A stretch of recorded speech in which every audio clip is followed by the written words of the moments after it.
আসসালামু আলাইকুম বন্ধুরা, কেমন আছেন সবাই? তো অনেকেরই প্রশ্ন ছিল, যেহেতু দ্রব্যমূল্যের ঊর্ধ্বগতিটা বেশি, মূল্যস্ফীতি বাংলাদেশে প্রায় 10%-এর মতো। তো এই অবস্থায় ব্যাংকের সুদের হার কিন্তু বেশি না। আপনি যদি ব্যাংকে ডিপোজিট করেন, এফডি করেন, যেটাই করেন, ব্যাংক মোটামুটি এখন আপনাদেরকে 6 থেকে 7 ম্যাক্সিমাম 8% পর্যন্ত দিচ্ছে। হয়তো লোন নিতে গেলে আপনি 12, 13, 14%-এর লোন নিচ্ছেন। এখন আমরা যদি ক্যালকুলেশনটা করি, আপনি যদি কোনো কিছু নাও করেন, আপনার কাছে 10 লাখ টাকা আছে, ব্যাংকে যদি আপনি 1 বছর রেখে দেন, 8% যদি আপনাকে সুদ বা লাভও দেয়, 10% দ্রব্যমূল্যের ঊর্ধ্বগতির কারণে, আপনি হয়তো ভাবতেছেন যে আপনার প্রতি লাখে 8 লাখ করে বাড়লো। আসলে আপনি 2,000 টাকা করে প্রতি লাখে, 10 লাখে 20,000 টাকা অবমূল্যায়ন করলেন। তো এখন প্রশ্ন হচ্ছে, সঞ্চয়পত্র বলেন, সরকারি বিভিন্ন জিনিসগুলো বলেন, সব জায়গায় কিন্তু আপনার, যদি আমরা সরকারি ভ্যাট ট্যাক্স বাদ দিই, 10%-এর বেশি, আসলে 10-10.5%-এর বেশি পাচ্ছেন না। তো এক্ষেত্রে আপনি ব্যাংকে টাকা জমা রাখবেন কিনা? সবচেয়ে বড় কথা হচ্ছে যে না, আপনি যদি পারেন তাহলে আপনি যে কোনো প্রপার্টিতে ইনভেস্ট করেন, মালিকানা যাচাই বাছাই করে, ফ্লটে ইনভেস্ট করেন, কোনো শেয়ার ব্যবসা করেন যদি সম্ভব হয়।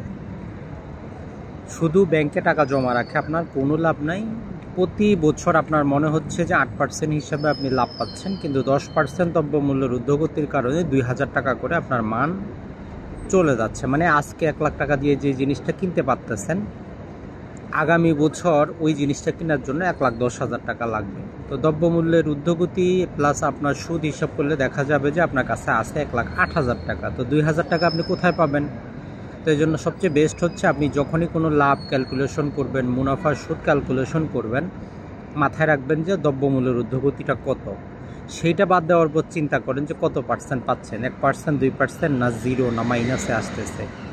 আর যারাই প্রবাসী আছেন, দেশের বাইরে থাকেন, তো তাদের জন্য এখনও প্রবাসী বন্ডটা মোটামুটি ভালো, তবে সিকিউর না।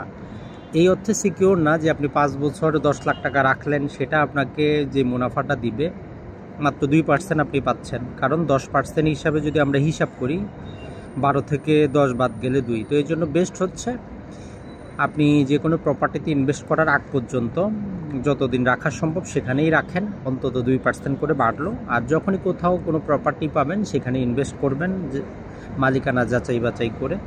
মালিকানা যাচাই করে যদি আপনি ভালো প্রপার্টিতে ইনভেস্ট করেন, সেটা আপনাকে রিটার্নটা ভালো দিবে। অ্যাটলিস্ট 20 থেকে 25% রিটার্ন তো আপনাকে দিবেই। তো অবশ্যই প্রতারণার খপ্পরে পড়বেন না, যাকে তাকে বিশ্বাস করে টাকা পয়সা কিন্তু দিবেন না। ভালো থাকবেন, সুস্থ থাকবেন। আসসালামু আলাইকুম।